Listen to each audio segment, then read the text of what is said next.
I just want to talk. Try listening. The first bullet goes over your head. The next one goes through it. Stop it, Edward. You don't want to scare off someone who might be willing to help us. We don't know this arsehole from a plate of falafel. Don't argue with me. Let him in. Seems Erol wants to talk to you. There won't be any trouble.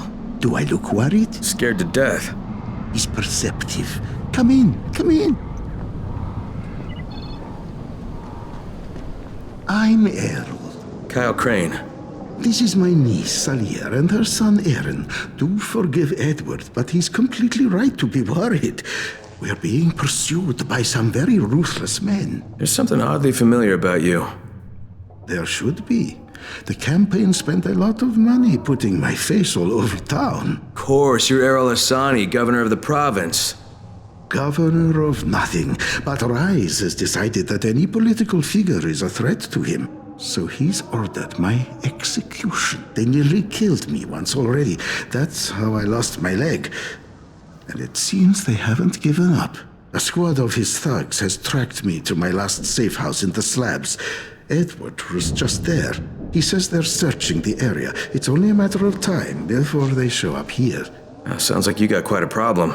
I would pay you very well to resolve it. You know, people say that a lot to me. Trust me. What I can offer you can't be found anywhere else, at any price. And I'll think about it.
On the radio. Tom, answer me. What's going on out there?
power to the left, Karim, just in case.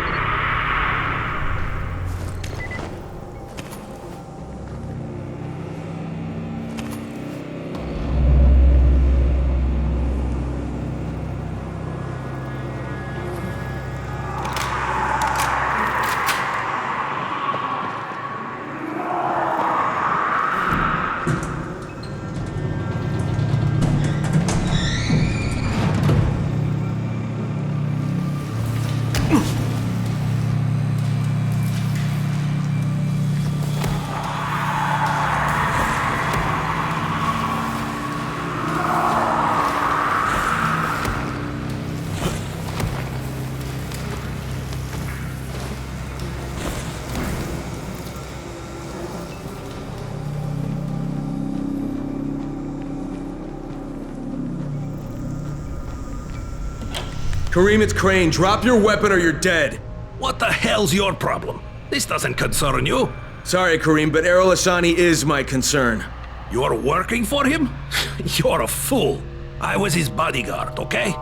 After everything got fucked up and they built the wall, we got overrun. He got bitten on the leg. I took him to Randall, the only doctor I knew in the slums, and we cut it off. Clean. It was the only way. He would have turned if we hadn't done it. But the stubborn bastard never forgave us. So, we parted ways. So why are you trying to track him down now? Early on, the authorities evacuated all the political bigwigs out of the zone. Errol told us there was a chopper on the way to take us out with him. Then he got bitten. And with all the shit that happened after that, we missed the flight. But after you turned on the transmitter, we heard Errol asking for evac. And a couple of days ago, somebody responded. From outside. The old bastard's got a flight out, and I want a seat on it. All right, what about Rice? Does he care about this guy? Not a rat's ass. This was my business. I just want to get out of Harran. Yeah, well, looks like you won't be making that flight, huh? That had already dawned on me. But I'd like to walk out of here. Look, if I see you again, I'm gonna assume the worst. You got it? Fair enough. Good luck, Crane. You're going to need it.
Did you find them? Yeah, I did.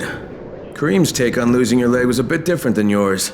So, you talked to him. Edward was right. You do talk too much.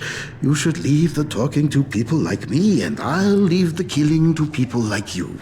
However, Karim was my bodyguard. He allowed me to get bitten, but I don't really blame him for that. Hey, he saved your life. By hacking off my leg? The morning I was bitten was the same day they began dropping suppressants. You understand? I told him the antizin drops would begin within hours. All they had to do was wait. Instead, he listened to that idiot doctor of his, and Karim held me down as the butcher chopped off my leg. Now he thinks I should fly him out of here. Yeah, well, I told him that's not gonna happen. You should have killed him. How about you leave the killing to people like me, huh? Quite right. I can get you out of here, Crane. Maybe I like it here. More likely you've made your own arrangements. Well, they won't work. You've been bitten. I can see it in your eyes. You'll never get past the NCOR quarantine. Past what? You see, you have no idea what's going on in the real world. Whoever you think you know, they're not political, and that's the only thing that's going to work now. You don't believe me? Then think of it as an ace up your sleeve, a backup plan.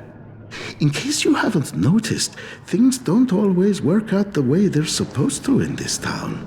All right, if I'm interested, what happens next? Two things. The first is we need to paint some markers on the rooftop. There's no paint around here, so you'll have to go out and find some. And the second thing is, well, let's just say you'll be leaving here in a better way than when you arrived. Now, go find some paint.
All right, the roof's been painted. Good. Now there's one last thing. There's a duffel bag in a locker on the second floor. I'd like you to bring it to me. Since you'll probably open it, there's no point trying to hide the fact that there's $24.7 million inside it. 1/3 of it is yours, if you can bring it back. Why doesn't Edward get it? There are too many biters there. I can't risk losing him. We'd be completely defenseless. And this money's yours? Most of the bank's depositors are no longer human. Stealing from them isn't a crime. Or have you never once taken the wallet of a biter that you've beaten to death? Okay, I'll recover the bag, but there's no calling in the evac until I say so. When I bring back the money, I'm taking the radio. That is unacceptable. Yeah, but you'll accept it anyway because you have no choice. You're worse than Kareem. Very well. I accept your terms.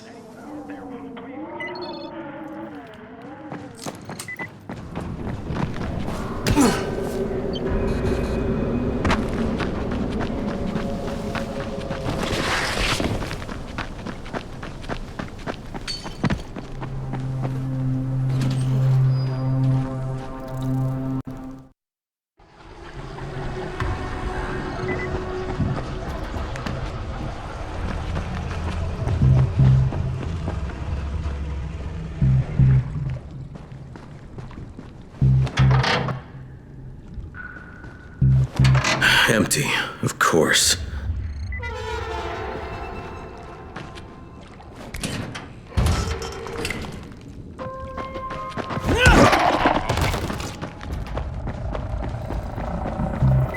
Sorry, Kane. I had no choice. Kareem said I was a fool to trust you. It's not what you think. I would